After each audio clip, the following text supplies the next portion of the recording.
আসসালামু আলাইকুম। এটিএন বাংলা সংবাদে সবাইকে স্বাগত জানাচ্ছি। আমি উষা মাউন্ত। শুরুতেই ইউপে সংবাদ শিরোনাম। চিকিৎসার জন্য ওবায়দুল কাদেরকে আপাতত বিদেশে নেওয়া হচ্ছে না, 24 ঘন্টা রাখা হবে নিবিড় পর্যবেক্ষণে।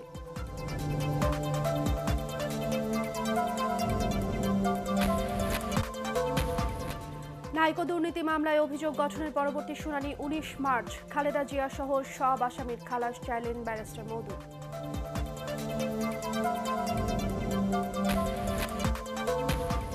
গ্যাস, বিদ্যুৎ ও পানির সংযোগ বিচ্ছিন্ন করে পুরান ঢাকায় রাসায়নিক কারখানা ও গোডাউন সরাতে টাস্ক ফোর্সের অভিযান।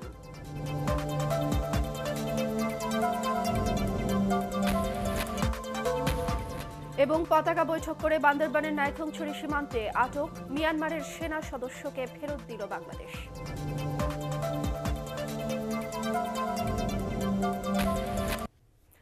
এবারে বিস্তারিত। আওয়ামী লীগ সাধারণ সম্পাদক ও সেতুমন্ত্রী ওবায়দুল কাদেরকে চিকিৎসার জন্য আপাতত বিদেশে নেওয়া হচ্ছে না বলে জানিয়েছেন বঙ্গবন্ধু শেখ মুজিব মেডিকেল বিশ্ববিদ্যালয়ের উপাচার্য প্রণব কান্তি বড়ুয়া। বিশেষজ্ঞ চিকিৎসক বোর্ডের সাথে সিঙ্গাপুরের মাউন্ট এলিজাবেথ হাসপাতালের প্রতিনিধি দলের বৈঠক শেষে উপাচার্য আরও বলেন, সেতুমন্ত্রীকে আগামী 24 ঘন্টা নিবিড় পর্যবেক্ষণে রাখা হবে। পাশাপাশি তিনি থাকবেন দেশীয় বিশেষজ্ঞ চিকিৎসকদের তত্ত্বাবধানেই।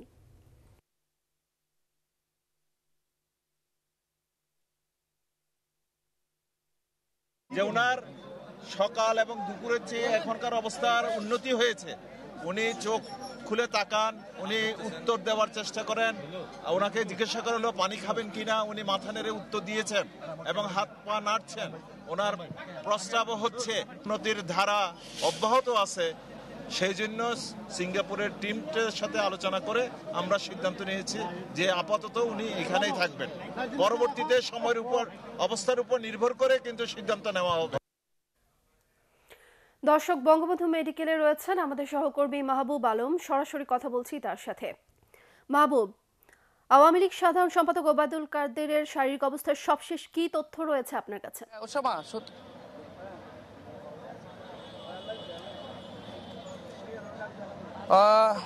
উসামা, আজকে দুপুর থেকেই ওবায়দুল কাদের বাংলাদেশের বাংলাদেশ আওয়ামী লীগের সাধারণ সম্পাদক উনি অসুস্থ হয়ে হাসপাতালে ভর্তি আছেন। তখন থেকেই বাংলাদেশের চিকিৎসকরা তার সার্বিক পরিস্থিতি পর্যবেক্ষণ করছিলেন।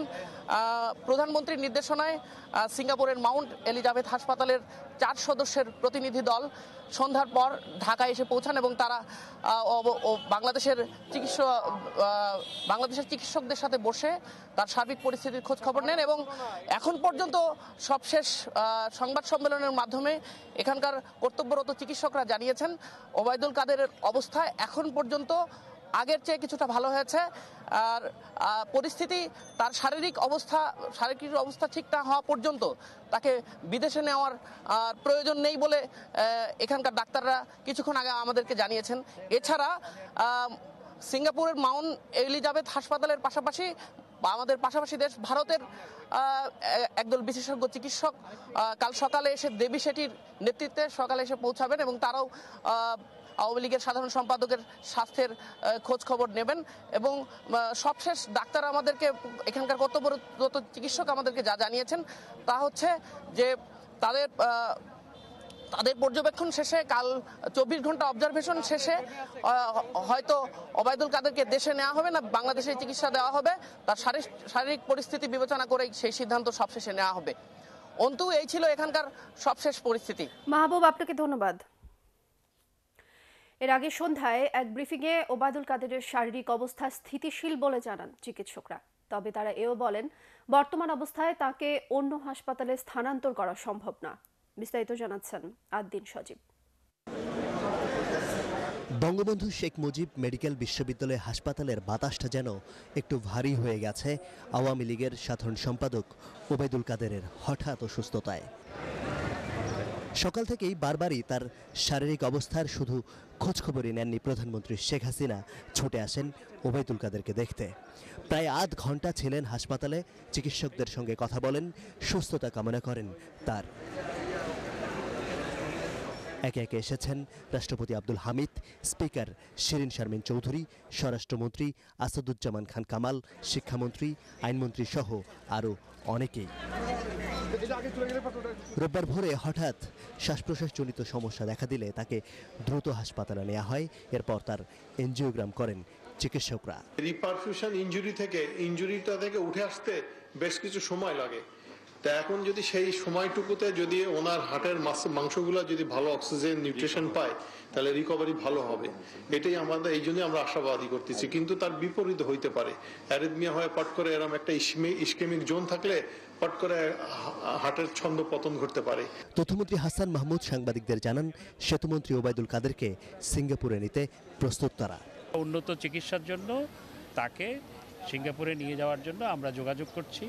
আমরা আশা করছি তাকে আমরা সিঙ্গাপুর সহসা নিয়ে যেতে পারব। দেশবাসীর কাছে তার দ্রুত সুস্থতার জন্য দোয়া কামনা করেছেন স্বজন, শুভাকাঙ্ক্ষী ও দলের নেতাকর্মীরা। আদ্দিন সজীব, এটিএন বাংলা, ঢাকা। নাইকো দুর্নীতি মামলার অভিযোগ ভিত্তিহীন দাবি করে বেগম খালেদা জিয়া সহ সব আসামির বেকসুর খালাস চেয়েছেন তার আইনজীবী ব্যারিস্টার মওদুদ আহমদ। অভিযোগ গঠনের শুনানিতে আদালতে একথা বলেন তিনি। মওদুদ আহমেদ নিজেও এই মামলার অন্যতম আসামি। পুরাতন কেন্দ্রীয় কারাগারের স্থাপিত বিশেষ জাজ আদালতের বিচারক শেখ হাফিজুর রহমান 19 মার্চ শুনানির পরবর্তী তারিখ নির্ধারণ করেন। আরও জানাচ্ছেন মইনুল হাসান। নাইকো দুর্নীতি মামলার অভিযোগ গঠনের শুনানিতে রোববার খালেদা জিয়াকে আদালতে হাজির করা হয়। আসামিদের উপস্থিতিতে মামলার অন্যতম অভিযুক্ত সাবেক আইনমন্ত্রী ব্যারিস্টার মওদুদ আহমদ বলেন, প্রধানমন্ত্রী থাকাকালীন বেগম খালেদা জিয়া কানাডিয়ান প্রতিষ্ঠান নাইকোর সাথে তার পূর্ববর্তী সরকারের করা চুক্তির ধারাবাহিকতা রক্ষা করেছেন। তাই খালেদা জিয়া সহ অভিযুক্তদের বিরুদ্ধে আনা দুর্নীতির অভিযোগ কাল্পনিক। প্রিভেনশন অফ করাপশন অ্যাক্টের আন্ডারে যে কোনো মামলায় যে আসামি হবে তার একটা অসৎ উদ্দেশ্য থাকতে হবে। সে উদ্দেশ্যটা কি এই চার্জশিট এবং এফআইআরে কোথাও উল্লেখ নেই। বলেছি কোর্টকে যে আইনগতভাবে এই মামলা প্রসিড করার আর কোনো যুক্তিসঙ্গত কারণ নাই এবং সেই জন্য এই মামলায় সকলকে অব্যাহতি দেওয়ার জন্য আমি আদালতের কাছে আবেদন করেছি। গণমাধ্যমের সামনে দুদকের আইনজীবী মোশাররফ হোসেন কাজল এর বিরোধিতা করে বলেন, পূর্ববর্তী সরকারের নির্দেশনা না মেনে ব্যক্তি স্বার্থে রাষ্ট্রের ক্ষতি করেছেন খালেদা জিয়া সহ অভিযুক্তরা। আমাদের কাছে তথ্য প্রমাণ আছে, এখানে মিনশ্রিয়া ছিল যে বেগম খালেদা জিয়া এবং তার পরিবারবর্গের সদস্যগণ এবং অন্যান্য আসামিগণ সম্মিলিতভাবে এই ঘটনায় তারা লাভবান হয়েছেন। নাইকো কোম্পানি তাদের বিরুদ্ধে ইনভেস্টিগেশন এফবিআই করেছেন মার্কিন যুক্তরাষ্ট্রে। সেখানে তারা দোষ স্বীকার করেছে যে তারা ঘুষ দিয়ে কাজ নিয়েছিল। খালেদা জিয়া গুরুতর অসুস্থ দাবি করে এদিনও আইনজীবীরা তার সুচিকিৎসা নিশ্চিত করতে আদালতের হস্তক্ষেপ চান। মইনুল হাসান, এটিএন বাংলা, ঢাকা। গণফোরামের বিজয়ী প্রার্থীরা সংসদে গেলেও জাতীয় ঐক্যফ্রন্টে ফাটল ধরবে না বলে মন্তব্য করেছেন বিএনপির স্থায়ী কমিটির সদস্য ডক্টর খন্দকার মোশাররফ হোসেন। জাতীয়তাবাদী কৃষক দলের নতুন আহ্বায়ক কমিটির সদস্যদের নিয়ে জিয়াউর রহমানের মাজারে শ্রদ্ধা জানানোর পর সাংবাদিকদের প্রশ্নের জবাবে এ মন্তব্য করেন তিনি। খন্দকার মোশাররফ জানান, ঐক্যফ্রন্টের মতামত নিয়ে নয়, সুলতান মোহাম্মদ মনসুর ও মোকাব্বির খান সংসদে যেতে যাচ্ছেন নিজেদের সিদ্ধান্তে। বাংলাদেশ জাতীয়তাবাদী দল হচ্ছে এই ঐক্যফ্রন্টের প্রধান এবং বৃহৎ দল। অতএব আমরা শুনেছি তারা অংশগ্রহণ করবে। যখন করবে তখন আমাদের যে বিধিবিধান আছে, আমাদের দলের যে বিধিবিধান আছে এবং ঐক্যফ্রন্টের যে সিদ্ধান্ত আছে সেই প্রেক্ষাপটে অবশ্যই আমরা ব্যবস্থা গ্রহণ করব। পুরান ঢাকা থেকে রাসায়নিক কারখানা ও গোডাউন সরাতে টাস্ক ফোর্সের অভিযান অব্যাহত রয়েছে। তৃতীয় দিনের মতো এই অভিযান চালাতে গিয়ে ব্যবসায়ীদের বাধার মুখে পড়েন টাস্ক ফোর্সের সদস্যরা। এদিকে সচিবালয়ের স্বরাষ্ট্রমন্ত্রী আসাদুজ্জামান খান কামাল বলেন, যত বাধাই আসুক পুরান ঢাকা থেকে রাসায়নিক কারখানা ও গোডাউন সরিয়ে ফেলা হবে। রিপোর্ট করছেন মনির হোসেন তপু। তৃতীয় দিনের মতো সিটি কর্পোরেশনের নেতৃত্বে গঠিত টাস্ক ফোর্সের 5টি টিম সকাল থেকে পুরান ঢাকার বিভিন্ন অলিগলিতে অভিযান পরিচালনা করে। অভিযান পরিচালনার সময় নানা বাধার মুখে পড়ে টাস্ক ফোর্স। এ সময় কেমিক্যাল ও দাহ্য পদার্থ মজুদ এবং বিক্রির অভিযোগে বিভিন্ন প্রতিষ্ঠান ও বাড়ির গ্যাস, বিদ্যুৎ ও পানির লাইনের সংযোগ বিচ্ছিন্ন করে দেওয়া হয়। পাশাপাশি দ্রুত এসব দাহ্য পদার্থ সরিয়ে ফেলার নির্দেশ দেয় টাস্ক ফোর্স। আমাদের অভিযান অব্যাহত থাকবে। এই অভিযানে আমরা শুধুমাত্র কারখানা যেখানে কেমিক্যালস এবং প্লাস্টিক, এই বিস্ফোরক, এই দাহ্য পদার্থগুলি থাকবে, আমরা সেখান থেকে আমাদের অভিযান চালাবো। এদিকে সচিবালয়ে স্বরাষ্ট্রমন্ত্রী আসাদুজ্জামান খান কামাল সাংবাদিকদের জানান, খুব শীঘ্রই চকবাজার অগ্নিকাণ্ডের ঘটনায় স্বরাষ্ট্র মন্ত্রণালয়ের গঠিত তদন্ত কমিটির প্রতিবেদন প্রকাশ করা হবে। এখানে জনস্বার্থে আমরা এগুলোতে দমে যাওয়ার কোনো প্রশ্ন আসে না। এখানে মেয়র মহোদয় একটা সিদ্ধান্ত দিবেন যে কিভাবে তিনি তার নগরে কোথায় কোনটা রাখবেন, সেটা রাখবেন। আমাদের জাতীয়ভাবেও আমরা নির্দেশনা দিয়ে যাচ্ছি। আপনারা জানেন যে নিমতলী ঘটনার পরেই আমরা জাতীয় পর্যায়ে আমরা সিদ্ধান্ত নিয়েছিলাম এই পুরান ঢাকায় এই সমস্ত কেমিক্যালের ফ্যাক্টরি যাতে না থাকে এবং এই ধরনের দাহ্য পদার্থের গুদামগুলো যেন সরিয়ে না হয়। এই ব্যাপারে খুবই সিরিয়াস একটা নীতিমালা তৈরি করে সেটা যাতে সুষ্ঠুভাবে মানে সবাই, সেই জন্য উদ্যোগ গ্রহণ করা হচ্ছে। জানমালের নিরাপত্তা নিশ্চিত করতে 1 এপ্রিল পর্যন্ত পুরান ঢাকা থেকে রাসায়নিক ও দাহ্য পদার্থ সরিয়ে ফেলতে অভিযান পরিচালনা করবে task force. Monir Hossain Tapu, ATN Bangla, Dhaka. বান্দরবানের নাইখংছড়ি সীমান্ত থেকে আটক মিয়ানমার সেনা সদস্যকে দেশটির সীমান্তরক্ষী বাহিনী বিজিপির কাছে হস্তান্তর করেছে বর্ডার গার্ড বাংলাদেশ বিজিবি।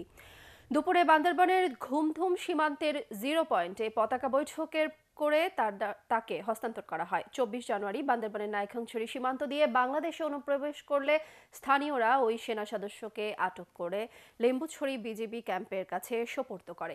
জিজ্ঞাসাবাদে সে মিয়ানমার সেনাবাহিনীর 287 ব্যাটালিয়নের সদস্য বলে জানায়। পতাকা বৈঠকে বাংলাদেশের পক্ষে বিজিবির 9 সদস্যের প্রতিনিধি দলের নেতৃত্ব দেন কক্সবাজার 34 ব্যাটালিয়নের অধিনায়ক lieutenant colonel Ali Haider Azad Ahmed. Myanmar সীমান্তরক্ষী বাহিনীর বিজিপির 9 সদস্যের প্রতিনিধি দলের নেতৃত্ব দেন কেই উইং লিং। পতাকা বৈঠকের মাধ্যমে আটককৃত বিজিপি এবং সেনা সদস্যকে মানসিক এবং শারীরিকভাবে সুস্থ অবস্থায় প্রতিপক্ষ নাম্বার 1 বিজিপি মায়ানমার এর প্রতিনিধি দলের নিকট আমরা হস্তান্তর করেছি। রোহিঙ্গাদের সহায়তায় আরও $4.55 কোটি সহায়তা দেবে যুক্তরাষ্ট্র। রোহিঙ্গাদের জরুরি খাবার, আশ্রয়, পুষ্টি, পানীয় জল, স্যানিটেশন সহ বিভিন্ন সুবিধা নিশ্চিত করতে বিশ্ব খাদ্য কর্মসূচি WFP-কে এই অর্থ দেয়া হবে। সচিবালয়ে দুর্যোগ ব্যবস্থাপনা ও ত্রাণ প্রতিমন্ত্রী ডাক্তার এনামুর রহমানের সাথে বৈঠক শেষে এ তথ্য জানিয়েছেন মার্কিন রাষ্ট্রদূত রবার্ট মিলার। এ নিয়ে এবছর রোহিঙ্গাদের সহায়তায় $10.5 কোটি সহায়তার আশ্বাস দিল যুক্তরাষ্ট্র। ত্রাণ সব মিলিয়ে 2017 সাল থেকে বাংলাদেশে আসা রোহিঙ্গাদের জন্য যুক্তরাষ্ট্রের সহায়তার পরিমাণ দাঁড়ালো $50 কোটি। প্রতিমন্ত্রী জানান, রোহিঙ্গাদের ফিরিয়ে নিতে মিয়ানমারের ওপর চাপ তৈরিতেও কাজ করার আশ্বাস দিয়েছে দেশটি। প্রতিমন্ত্রী আরও জানান, আগামী 15 এপ্রিলের মধ্যে 23,000 রোহিঙ্গা পরিবারকে ভাসানচরে সরিয়ে নেওয়া হবে। The United States is contributing $45.5 million to the UN World Food Program in support of the Rohingya refugee crisis. In addition to the $60 million announced at the 2019 UN Joint Response Plan, the U.S. has provided nearly $500 million since the outbreak of violence in August 2017. রোহিঙ্গাদের প্রত্যাবাসনের জন্য Myanmar সরকারের সাথে ওনারা আলোচনা চালিয়ে যাবেন, এই আশ্বাস ওনারা আমাদের দিয়েছেন। আগামী এপ্রিলের 15 তারিখের মধ্যে 23,000 পরিবার, অলমোস্ট আমরা 1 লক্ষ রোহিঙ্গা বাস্তুচ্যুত রোহিঙ্গাদেরকে ভাসানচরে নিয়ে যাওয়ার জন্য তিনি নির্দেশনা দিয়েছেন। সেই অনুযায়ী আমরা পরিকল্পনা তৈরি করছি। গণহত্যা দিবস উপলক্ষে 25 মার্চ রাত 9টা থেকে 1 মিনিট সব বাতি বন্ধ করে দিয়ে সরকারিভাবে ব্ল্যাক আউট কর্মসূচি পালন করা হবে। তবে ভিআইপি রোড ব্ল্যাক আউট কর্মসূচির আওতার বাইরে থাকবে। আগামী 25 মার্চ কাল রাত স্মরণ ও 26 মার্চ স্বাধীনতা দিবস উদযাপন বিষয়ে সচিবালয়ে আইন শৃঙ্খলা নিয়ে বৈঠক শেষে স্বরাষ্ট্রমন্ত্রী আসাদুজ্জামান খান এ তথ্য জানান। মন্ত্রী আরও জানান, 26 মার্চ সাভারে জাতীয় স্মৃতিসৌধে শ্রদ্ধা নিবেদন এবং বঙ্গবন্ধু জাতীয় স্টেডিয়ামে শিশু কিশোর সমাবেশকে ঘিরে কঠোর নিরাপত্তা ব্যবস্থা নেওয়া হয়েছে। বৈঠকে সিদ্ধান্ত হয়, ঢাকা থেকে স্মৃতিসৌধ পর্যন্ত সড়কে মাথার ওপরে কোনো তোরণ তৈরি করা যাবে না। রাজধানী বা অন্য কোথাও দিবসটি উদযাপন উপলক্ষে কোনো অনুষ্ঠান আয়োজনের ক্ষেত্রে পুলিশের অনুমতি নেওয়ারও আহ্বান জানানো হয়েছে। বিমানের ৮টি খাতে এবং বেসামরিক বিমান চলাচল কর্তৃপক্ষের 11টি খাতে দুর্নীতির সুযোগ রয়েছে। সচিবালয়ে বেসামরিক বিমান পরিবহন প্রতিমন্ত্রী মাহবুব আলীর সাথে দেখা করে এ বিষয়ে পর্যবেক্ষণ প্রতিবেদন জমা দিয়েছেন দুর্নীতি দমন কমিশন দুদক কমিশনার ডক্টর মোজাম্মেল হক খান। তিনি আরও জানান, এসব ক্ষেত্রে দুর্নীতি ঠেকাতে 11 দফা সুপারিশ করা হয়েছে। আরও জানাচ্ছেন মোর্শেদ আলম। দুর্নীতি দমন কমিশনের হটলাইনে পাওয়া অভিযোগ, গণমাধ্যমে প্রকাশিত ও প্রচারিত খবর আর যাত্রীদের পক্ষ থেকে দেয়া নানা অভিযোগের অনুসন্ধান করে দুদক কর্মকর্তারা নিশ্চিত হয়েছেন সরকারি সংস্থা বিমানের উড়োজাহাজ কেনা ও লিজ নেয়া, রক্ষণাবেক্ষণ ও ওভারহোলিং, গ্রাউন্ড সেবা, কার্গো রপ্তানি ও আমদানি, যাত্রীদের খাবার এমনকি টিকিট বিক্রি সহ 8 ক্ষেত্রে দুর্নীতির সুযোগ আছে। কার্গো ইম্পোর্ট এবং এক্সপোর্টের ক্ষেত্রেও ইউনিটের মূল্য চেঞ্জ করা হয় এবং টনকে সিএফটি বলে, আবার সিএফটিকে টন বলে। এই ধরনের কাজ করে অনেক সময় অনেক অর্থের বিভাজন তৈরি করে, সেইভাবে অনেক সরকারি অর্থের অপচয় হয়। বিমান পরিচালনার ক্ষেত্রে, পরিবহনের ক্ষেত্রে এই ধরনের নানাবিধ অভিযোগ যাত্রী সাধারণের রয়েছে। মন্ত্রণালয় থেকে যদি সেটা নজরদারি করা হয়, মনিটরিং করা হয়, তাহলে নিঃসন্দেহে এই কাজ কমবে। এছাড়া যাত্রী সেবা, জিনিসপত্র হারিয়ে যাওয়া, নির্মাণ ও উন্নয়ন কাজ, কেনাকাটা ও সম্পত্তি ব্যবস্থাপনা, বিমানবন্দরের স্পেস, স্টল ও বিলবোর্ড ভাড়া, কনসালটেন্ট নিয়োগ, মেরামত ও রক্ষণাবেক্ষণের মতো বেসামরিক বিমান চলাচল কর্তৃপক্ষের 11টি খাতেও দুর্নীতি হতে পারে বলে আশঙ্কা দুদকের। মন্ট্রিল কনভেনশন, এই কনভেনশনটা এখন ফলো করা হয় না, এখন আমাদের ওয়ার্সা কনভেনশনকে ফলো করা হচ্ছে, যেটা 1929 সালের কাজ। আমরা অনেক উন্নত দেশে গিয়ে দেখেছি, টার্মিনাল ঘুরে ঘুরে ওই বেল্টের কাছে যাওয়ার সাথে সাথেই দেখা যায় যে সেখানে আমাদের মালপত্র চলে এসছে, কিন্তু আমাদের দেশে নিজের দেশে এসে আমরা 1 ঘন্টা 1.5 ঘন্টা বসে থাকতে হয়। এই ধরনের কর্মকাণ্ডে যারাই জড়িত থাকবে আমরা কাউকে ছাড় দিব না। উনি যেসব রিকমেন্ডেশন দিয়েছেন, কি কি পদক্ষেপ নেওয়া যায় সেই ব্যাপারে প্রয়োজনীয় ব্যবস্থা নেব। 2017 সাল থেকে সরকারি 25টি সংস্থার দুর্নীতি নিয়ন্ত্রণ ও প্রতিরোধে আলাদা টিম গঠন করে দুদক। তার অংশ হিসেবে এই প্রতিবেদন জমা দেওয়া হলো। মোর্শেদ আলম, এটিএন বাংলা, ঢাকা। ডাকসুতে এবার সহসভাপতি পদে লড়ছেন 21 জন প্রার্থী। ডাকসুর 25টি পদে 4টি প্রধান প্যানেল এবং অন্যদের নিয়ে মোট প্রার্থী 229 জন। ডাকসুর ওয়েবসাইটে চূড়ান্ত প্রার্থী তালিকা প্রকাশ করা হয়। এদিকে তালিকা প্রকাশের পর ক্যাম্পাসে আনুষ্ঠানিক প্রচারণা শুরু করেছে ছাত্র সংগঠনগুলো। হাবিবুর রহমান ওফির রিপোর্ট। সপ্তাহখানেক পরেই ডাকসু নির্বাচন। এরই মধ্যে কেন্দ্রীয় ছাত্র সংসদ ও হল সংসদের প্রার্থী তালিকা চূড়ান্ত করেছে ঢাকা বিশ্ববিদ্যালয় কর্তৃপক্ষ। এতে আনুষ্ঠানিক প্রচারণায় সরগরম হয়ে উঠেছে বিশ্ববিদ্যালয় আঙিনা। কলাভবন সামনে প্রচারণায় অংশ নেন ছাত্রলীগের ভিপি প্রার্থী রেজওয়ানুল হক শোভন। নির্বাচিত হলে শিক্ষার্থীদের জন্য আধুনিক লাইব্রেরি সহ বিশ্ববিদ্যালয়ের অবকাঠামো উন্নয়নে কাজ করার প্রতিশ্রুতি তার। ডাকসুর মাধ্যমে আমরা বিশ্ববিদ্যালয়ের যে সকল সমস্যা আছে সেই সমস্যাগুলোর সমাধান করতে চাই। এদিকে বটতলা এলাকায় প্রচারণা চালায় ছাত্রদল। এ সময় জিএস প্রার্থী আনিসুর রহমান বলেন, শিক্ষার্থী বান্ধব পরিবেশ তৈরিতে কাজ করবেন তিনি। প্রশাসনের ভয়ে ছাত্রলীগ প্রত্যক্ষভাবে কোনো আক্রমণ করছে না, কিন্তু পরোক্ষভাবে আমাদের শিক্ষার্থীদের হুমকি দিচ্ছে, ধামকি দিচ্ছে। এছাড়াও প্রচারণা চালিয়েছে ছাত্র অধিকার সংরক্ষণ পরিষদ ও বাম সংগঠনের প্রার্থীরা।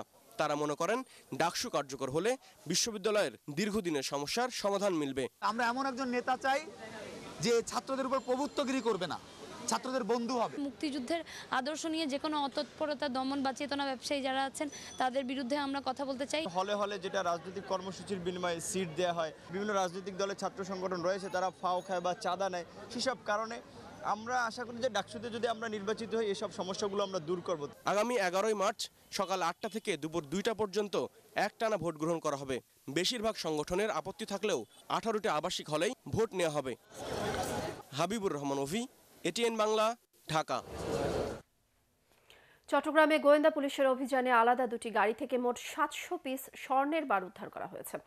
পুলিশ জানায়, ঢাকা চট্টগ্রাম মহাসড়কের জোরারগঞ্জে একটি জিপে ও বন্দরনগরীর সিআরপি এলাকায় একটি প্রাইভেট কারে তল্লাশি চালিয়ে স্বর্ণের বার জব্দ করা হয়। 2টি ঘটনায় 4 জনকে আটক করেছে পুলিশ। দুপুরে জোরারগঞ্জে জিপ থেকে প্রায় 22 কোটি টাকা মূল্যের 600টি স্বর্ণের বার উদ্ধার করা হয়। এর আগে সকালে নগরীর সিআরবি এলাকায় প্রাইভেট কার থেকে 100 পিস স্বর্ণের বার উদ্ধার করা হয়, যার বাজার মূল্য 4 কোটি 45 লাখ টাকা বলে জানিয়েছে পুলিশ। গ্যাসের মূল্য বৃদ্ধির পায়তারা বন্ধ ও চুলায় সবসময় পর্যাপ্ত চাপে গ্যাস সরবরাহের দাবিতে বিক্ষোভ সমাবেশ ও মিছিল করেছে বাংলাদেশ সমাজতান্ত্রিক দল বাসদ। বিকেলে জাতীয় প্রেস ক্লাবের সামনে সমাবেশে বক্তারা বলেন, ব্যবসায়ীদের মুনাফার স্বার্থে সরকার সিলিন্ডার গ্যাসের দাম বাড়ানোর পায়তারা করছে। এর আগে এলএনজি আমদানি এবং অন্যান্য ব্যয় বেড়ে যাওয়ায় এনার্জি রেগুলেটরি কমিশনে গ্যাসের দাম বাড়ানোর প্রস্তাব করে সরকার। প্রস্তাবে সাড়া দিয়ে চলতি মাসের 11 থেকে 14 মার্চ গণশুনানির আয়োজন করেছে বিআরসি। বাংলাদেশের ব্যবসায়ীরা আমেরিকায় সুতা নির্ভর তৈরি পোশাক কারখানা স্থাপনে আগ্রহী। এজন্য বাংলাদেশে নিযুক্ত যুক্তরাষ্ট্রের রাষ্ট্রদূত আর্ল রবার্ট মিলারের কাছে তাদের প্রস্তাবনাও তুলে ধরেছেন রপ্তানিমুখী পোশাক শিল্পের ব্যবসায়ীরা। বিজিএমইএ ভবনে রবার্ট মিলারের সাথে তৈরি পোশাক শিল্পের ব্যবসায়ীদের সৌজন্য সাক্ষাতে এ আগ্রহের কথা জানান বিজিএমইএর সভাপতি সিদ্দিকুর রহমান। পরে তিনি সাংবাদিকদের জানান, পোশাক রপ্তানিতে আমেরিকার বাজারে জিএসপি সুবিধা নিয়েও বৈঠকে আলোচনা হয়েছে। এ সময় রবার্ট মিলার সাম্প্রতিক শ্রমিক আন্দোলন নিয়ে কথা বলেন ব্যবসায়ীদের সাথে। রানা প্লাজা দুর্ঘটনার পরে জিএসপি বন্ধ করে আমাদেরকে 16টি পয়েন্ট দিয়েছিল। আমরা সেই 16টি পয়েন্টের মধ্যে প্রায় সবগুলোই, একটা ছাড়া সবগুলোই আমরা ফুলফিল করেছি। জিএসপি ফিরিয়ে দিলেও আমাদের খুব একটা লাভ হবে না যদি সেখানে আরএমজিকে ইনক্লুড করা না হয়। প্রপোজাল আমি দিয়েছি যে আমাদের ওখান থেকে আমরা কটন আনবো, এখান থেকে আমরা গার্মেন্টস প্রডিউস করে আমরা তোমাদের এখানে এক্সপোর্ট করব, সেইখানে আমাদেরকে স্পেশালি কি বেনিফিট দিতে পারো, যদি দাও তাহলে আমাদের মধ্যে এই বিজনেসটা বাড়তে পারে। এবার আল আরাফা ইসলামী ব্যাংক অর্থ সংবাদ।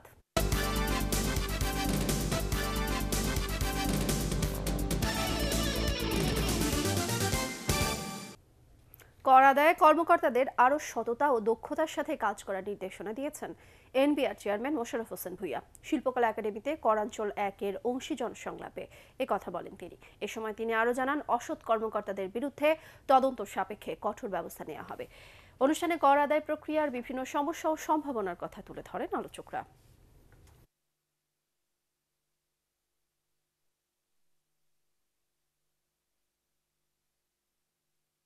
আগামী 10 ও 11 মার্চ রাজধানীর বঙ্গবন্ধু আন্তর্জাতিক সম্মেলন কেন্দ্রে সাশ্রয়ী জ্বালানি ও নবায়নযোগ্য শক্তি বিষয়ক কর্মশালা অনুষ্ঠিত হবে। পাশাপাশি এই ভেন্যুতে অনুষ্ঠিত হবে প্রযুক্তি মেলাও। এতে 100-র বেশি স্টলে নবায়নযোগ্য শক্তি, এনার্জি এফিসিয়েন্সি নিয়ে কাজ করা ব্যবসায়ী প্রতিষ্ঠান ও সংগঠন অংশ নেবে।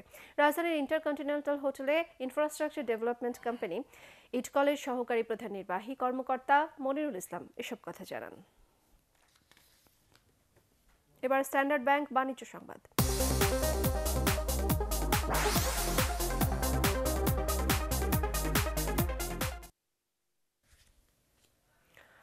ওয়ালটন টেলিভিশনের প্যানেলে 4 বছরের রিপ্লেসমেন্ট গ্যারান্টির ঘোষণা দিয়েছে প্রতিষ্ঠানটি। রাজধানীতে ওয়ালটন কর্পোরেট অফিসের সম্মেলন কক্ষে আয়োজিত ডিক্লারেশন প্রোগ্রামে এ বিষয়ে আনুষ্ঠানিক ঘোষণা দেওয়া হবে। তবে চলতি বছরের 2 মার্চ থেকে এই সিদ্ধান্ত কার্যকর হয়েছে।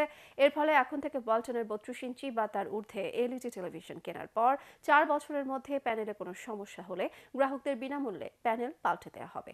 অনুষ্ঠানে ওয়ালটন গ্রুপের নির্বাহী পরিচালক Eva Rizwana, Imdadul Haque Sarkar, SM Zahid Hasan, Mohammad Raihan, international business ইউনিটের president Edward Kim, deputy executive director Shahzada Selim ও ফিরোজ আলম সহ অন্যান্য ঊর্ধ্বতন কর্মকর্তারা উপস্থিত ছিলেন।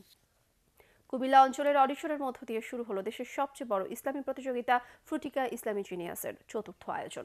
প্রতিযোগিতায় কিরাত, ইসলামী জ্ঞান, হামনাত এবং আজানে সমানভাবে পারদর্শী বিদ্যালয় এবং মাদ্রাসার 500 শিক্ষার্থী অংশ নেয়। এর মধ্যে প্রাথমিকভাবে বাছাই করা 37 জনের মধ্যে 7 জনকে ইএস কার্ড দেওয়া হয়।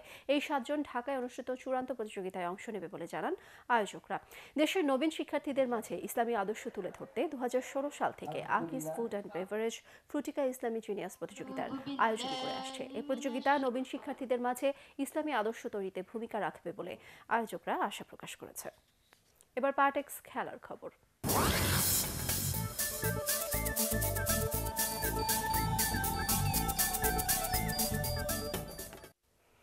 সৌম্য সরকার আর মাহমুদুল্লাহ রিয়াদের সেঞ্চুরির পরও হ্যামিল্টনের প্রথম টেস্টে বাংলাদেশকে ইনিংস ও 52 রানে হারিয়ে 3 ম্যাচ সিরিজে এগিয়ে গেল নিউজিল্যান্ড। 481 রানে পিছিয়ে দ্বিতীয় ইনিংস শুরু করা সফরকারীরা অল আউট হয় 429 রানে। প্রথম ইনিংসে বাংলাদেশের 234 রানের জবাবে নিউজিল্যান্ডের রান ছিল 715। রিপোর্ট করছেন এস এম আশরাফ।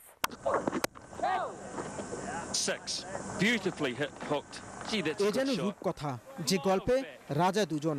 এটা যেমন ব্যতিক্রম, এই রূপকথায় রাজাদের বিজয়ীর বেশে মাঠ ছাড়তে না পারাটাও ব্যতিক্রম। তবু সৌম্য সরকার আর মাহমুদুল্লাহ রিয়াদকে নিয়ে এতটা উচ্ছ্বাস কেন, জানতে একটু ইনিংসে চোখ বুলাতে হচ্ছে।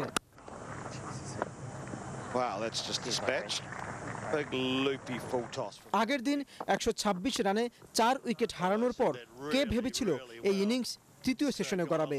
কে ভেবেছিল প্রথম ইনিংসে 60 ওভারে গুড়িয়ে যাবার পর দ্বিতীয় ইনিংসে টাইগাররা খেলবেন 103 ওভার? ট্রেন্ট বোল্ট, নেইল ওয়াগনারদের পাঁজর লক্ষ্য করে ছোড়া বলগুলো সৌম্য রিয়াদরা একের পর এক সীমানার বাইরে আছড়ে ফেলবেন, এমনটাই বা কে ধরে নিয়েছিলেন? এমন সব শঙ্কাকে ভুল প্রমাণ করতে পারাতেই এই টেস্টটা বিশেষ হয়ে থাকছে। অথচ প্রায় 2 বছর পর হাফ সেঞ্চুরি আর ক্যারিয়ারের প্রথম সেঞ্চুরির পরও সৌম্যের উদযাপনে কোনো বিশেষত্ব ধরা পড়ল না।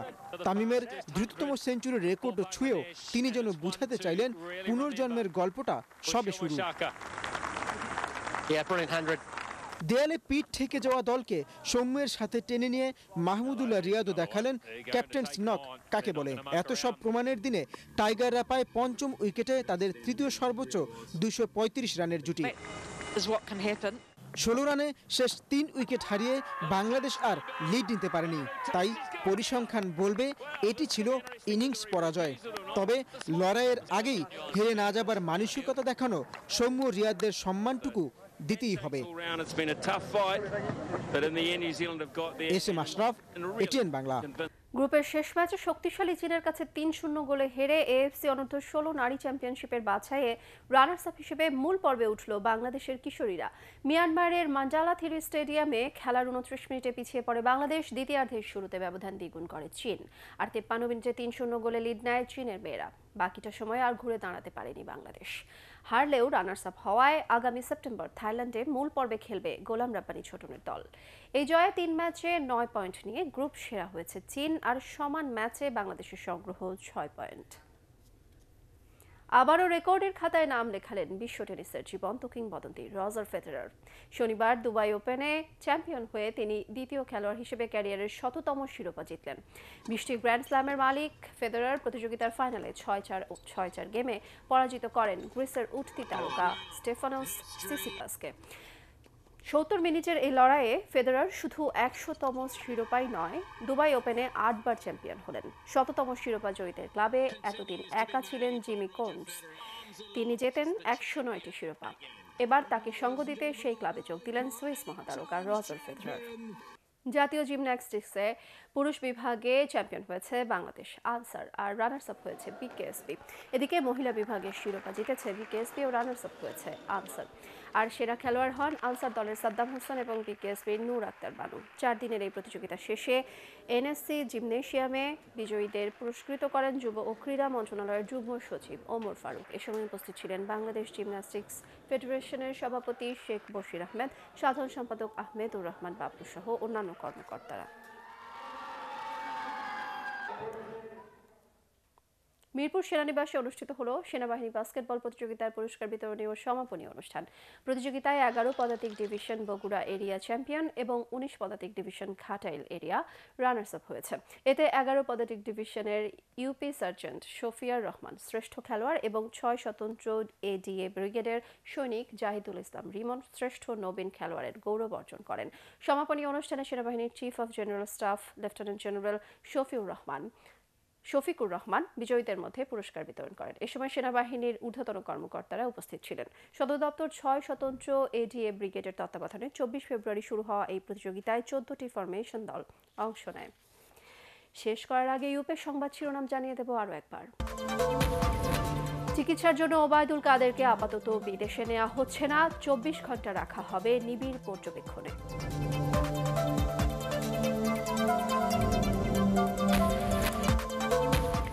দেশের যে কোনো সংকটে পেশাদারিত্ব বজায় রেখে কাজ করতে হবে, রাজশাহীতে সেনাবাহিনীর উদ্দেশ্যে প্রধানমন্ত্রী।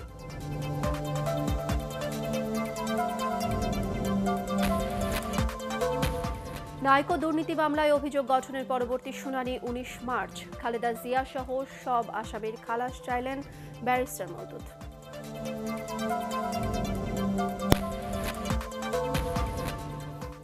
গ্যাস, বিদ্যুৎ ও পানির সংযোগ বিচ্ছিন্ন করে পুরন ঢাকায় রাসায়নিক কারখানা ও গোডাউন সরাতে টাস্ক ফোর্সের অভিযান।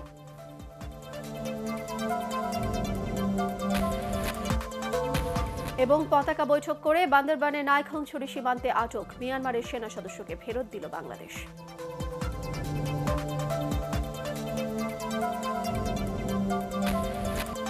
এই ছিল এখনকার মতো। রইল পরবর্তী সংবাদ দেখার আমন্ত্রণ। এটিএন বাংলা সংবাদ ইউটিউবে দেখতে ব্রাউজ করুন www.youtube.com/ATNTubeNews। সাবস্ক্রাইব করে থাকুন এটিএন বাংলার সাথে।